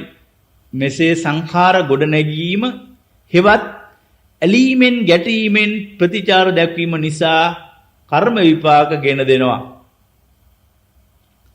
මනසේ එක් කොටසක් වන විඥානයේ මගින් සිදුවන්නේ අරමුණ හඳුනා ගැනීමයි. එය කර්ම විපාක ගෙන නොදෙයි. එමෙන්ම මනසේ තවත් කොටසක් වන සංඥාවෙන්ද සිදුවන්නේ අරමුණ හඳුනා ගැනීම සහ ඇගීමයි. එයින්ද කර්ම විපාකයක් සිදු නොවේ. තුන්වැන්න වන වේදනාද කර්ම බීජයක් ඇති නොකරයි. නමුත් හතරවන කොටස වන සංඛාර එනම් ප්‍රතික්‍රියා දක්වන කොටස කර්මඵල ගෙන දෙනවා, විපාක ගෙන දෙනවා. යෝනිසෝ මනසිකාරයෙන් තොර වුණොත් ප්‍රතිචාර දැක්වීම සීමාවක් නැතිව සිදු වෙනවා. සිතපත්ලෙන් මතුවන දැඩි ආශාව, අසීමිත බැඳීම ක්‍රමක්‍රමයෙන් තණ්හාවට පෙරලෙනවා. අසීමිත තණ්හාව දැඩි උපාදානයට පෙරලෙනවා. යම් අරමුණකට අකමැති වුවොත්, අසතුටු වුවොත් මේ අකමැත්ත අමනාපයට, තරහට, ද්වේෂයට හැරෙනවා.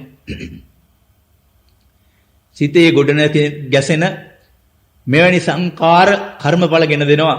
ඒ නිසා මේ සංඛාර පිළිබඳව කෙනෙක් ප්‍රවේශම් විය යුතුයි. සිත නිරන්තරයෙන්ම පුරුදු වී තිබෙන්නේ සංඛාර ඇති කිරීමටයි. ඒවා තුන්ආකාරයි. සමහර ඒවා දියේ ඇඳ ඉරක් වගේයි. එනම් ඇති වෙනවත් සමගම නැති වෙයි, නිරුද්ධ වෙයි. තවත් සමහරක් මූදු වෙරළේ අඳින ලද ඉරක් වගේ රළ පහරක් ආවිත මැකී යනවා. අනිත් වර්ගය ගල් වඩුවක විසින් ගලක ගැඹුරට කොටන ලද ඉරක් වැනි. මෙවැනි සංඛාරවල ප්‍රතිවිපාක දරුණුයි, ගෙවි යාමට දීර්ඝ කාලයක් ගත වෙනවා. ජීවිතාන්තයේ දක්වාම ප්‍රතිචාර දක්වමින් සංඛාර රැස් කරනවා. මේවායින් මරණාසන්නයේදී මතුවන්නේ බලගත් සංඛාරයක්. චුතිචිත්තය නැමැති අවසාන මොහොතේ ඇතිවන සිත ඊළඟ භවයේ ප්‍රතිසන්දි චිත්තයේ කෙරෙහි බලපායි. සංසාරගත සිතෙහි පුරුදු කරන ලද යහපත් මෙන්ම අයහපත් ගුණාංග මෙම ප්‍රතිසන්දිය කෙරෙහි බලපායි. යමෙක් තමා විසින්ම කරන ලද කර්ම තමාගේම දායාදේ කරගනී. කම්ම දායාදෝ. විපස්සනා භාවනා ක්‍රමයේ තම ඉදිරි ජීවිතයේ යහමඟ සලස්වන පිළිවෙතක්. ඒ සමගම මරණ මොහොතේදී බියෙන්තරෝ සිතෙහි තැතිගම්ම කැළවීමක් නැතිව උපේක්ෂා සහගතව ඊට මූණ දීමට පුහුණු කරන භාවනා ක්‍රමයක්. විපස්සනා භාවනා ක්‍රමය මනා ලෙස වඩන කෙනෙක් සිහි මුලාවෙන් මරණයට පත්වන්නේ නැහැ. අනිත්‍යතාවයේ ස්වභාවයම අවබෝධ කර ගනිමින්, වටහා ගනිමින්, වැළපීමෙන්, තැති ගැනීමෙන් තොරව මරණයට මුහුණ දෙනවා. මෙලෙස අනිච්ච සංඥාව සිතෙහි පෙරදරි කිරීම යහපත් ප්‍රතිසන්දියක් ලැබීමට බලපාන වැදගත් හේතුවක් වෙනවා. මෙසේ සංසුන්ව මරණයට මුහුණ පාන්නට හැකිවන්නේ ප්‍රීතිමත් සහනශීලී ජීවිතයක් ගත කරන කෙනෙකුටයි. මෙම භාවනා ක්‍රමයෙන් උගන්වන්නේ එයයි. මෙම භාවනා ක්‍රමයෙන් උගන්වන්නේ සාර්ථක ජීවන ක්‍රමයක්. මෙය ප්‍රගුණ කිරීමෙන් සහනය, සමාදානය හා සතුට දියුණු වෙනවා. මෙවැනි ගුණාංග සිත මතුපිට මට්ටමකට පමණක් සීමා වෙන්නේ නැහැ. සිත්පත්ලේද චිත්ත ශාන්තිය නිවීම ගැබ්ව තිබිය යුතුයි. ඒ ගැඹුරු මට්ටමේ පවතින සංවේදනා අනුවයි ප්‍රතිචාර දැක්වීම සිදුවන්නේ. සිතේ ගැඹුරු මට්ටමේ පාරිශුද්ධතාවය මතුපිට මට්ටමට බලපාන නිසා සිතෙහි සුපුරුදු හැසිරීම් රටාව වෙනස් වෙනවා. ආදාන්තය දක්වා නිරීක්ෂණය කිරීම හරයක් නැති බොල් ව්‍යායාමයක් නොවේ. මේ ව්‍යායාමයේ යෙදෙන වාර ගණන නොවේ වැදගත් වන්නේ. එය පුහුණුවක්. කුමක් උදෙසාද? නාම රූප ක්‍රියා යථා තත්වය තියෙන ස්වභාවය වටහා ගැනීමටයි.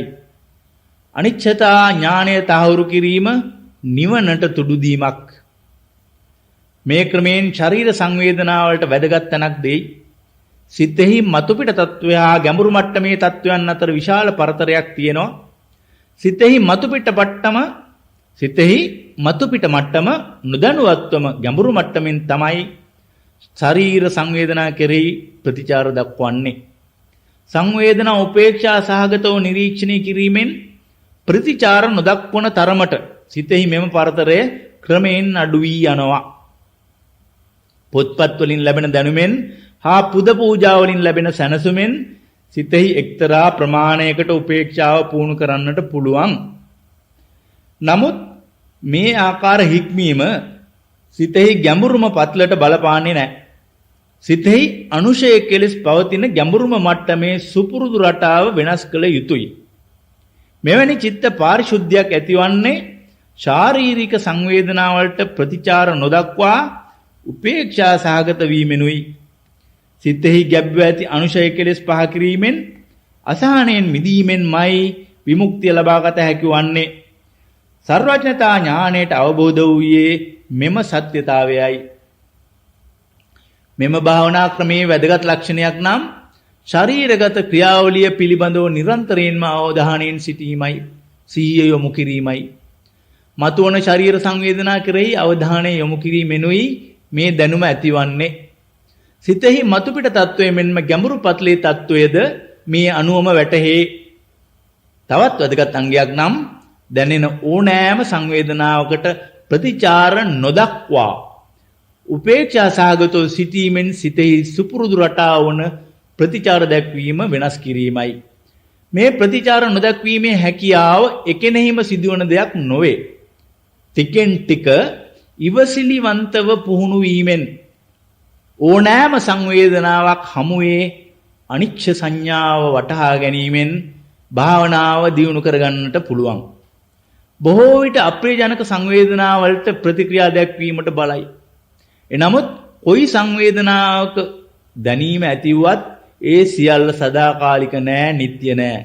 අනිත්‍යයි, අනිත්‍යයි. පැයක් වාඩි වී භාවනා කරන වේලාවේදී අනිත්‍යතාවය වටහාගෙන මොහොතක් හෝ සිතෙහි මැදිහත් භාවය ඇති කර ගැනීම වැදගත් දෙයක්. මෙසේ නොකඩවා පුහුණු කිරීමෙන් නොඅනුමානවම ක්‍රමක්‍රමයෙන් මුළු පැයම වුවත් සංවේදනා අනුව අනිත්‍යතාව අවබෝධයෙන් උපේක්ෂා සහගත සිතින් ගත කිරීමට පුළුවන් වෙනවා. මෙසේ නියම ප්‍රතිඵල ලබා ගැනීමට ඉමහත් උනන්දුවකින් නිසියාකාර තේරුමක් ඇතිව පුහුණු වන්නට ඕන. මේ සියලු දුක් නිවීමේ උතුම් ආර්ය මාර්ගයයි. කොතැනකවත් මුලා වී ඇන හිටින්න නවතින්න එපා. නිදුකානන් වහන්සේ සියලුම දුකින් මිදුණා. බුදුන් වහන්සේගේ අවවාදයේ පරිදි මේ ආර්ය මාර්ගයට පිවිසෙන්න.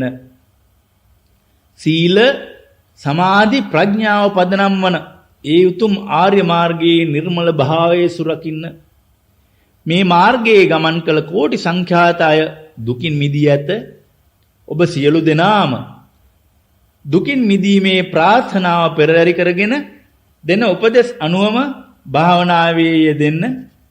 දැනෙන ශරීර සංවේදනාවලට සම්පූර්ණ අවධානය යොමු කරන්න. මක්නිසාද හිත ගැඹුරු මට්ටමින් ප්‍රතිචාර දක්වන්නේ ඒ අනුව නිසා. සංවේදනා හොඳින් දැනගන්න, ඒවා අවදිභාවයෙන් හඳුනා ගන්න, ඒ සෑම සංවේදනාවක් හමුවේම මැදහත්ව සිටින්න. සිතෙහි උපේක්ෂාව තහවුරු කරගන්න. මේ විදිහට තමා සිතේ පුරුදු රටාව වන ප්‍රතිචාර දැක්වීමේ ගතිය නැති කළ හැකි වන්නේ. සිතෙහි ගැබ්ව ඇති අසහනය, දුක දුරු කළ හැකි වන්නේ. ඔබ සියලු දෙනාම දුකින් මිදීමට මේ කාලයෙන් උපරිම ප්‍රයෝජනය ගන්න. ඔබට ලැබුණ අවස්ථාවෙන් උපරිම ප්‍රයෝජනය ගන්න. කුමන හෝ සැප පහසුකම් ඇතනම් ඒ වායින්ද හැකිතරම් ප්‍රයෝජනගෙන මේ අති උතුම් ධර්මයෙන්, මේ භාවනා ක්‍රමයෙන් උපරිම ප්‍රයෝජනය ගන්න. රාග, ද්වේෂ, මෝහ නැමැති කෙලෙස් මුලින් උපුටා සංසාර දුකින් මිදෙන්න. විමුක්ති සහගත සිතක් ඇතිවන නිර්මල ශාන්තිය සිත ඔබට අත් වේවා. නිවීම, සැනසීම ලැබේවා.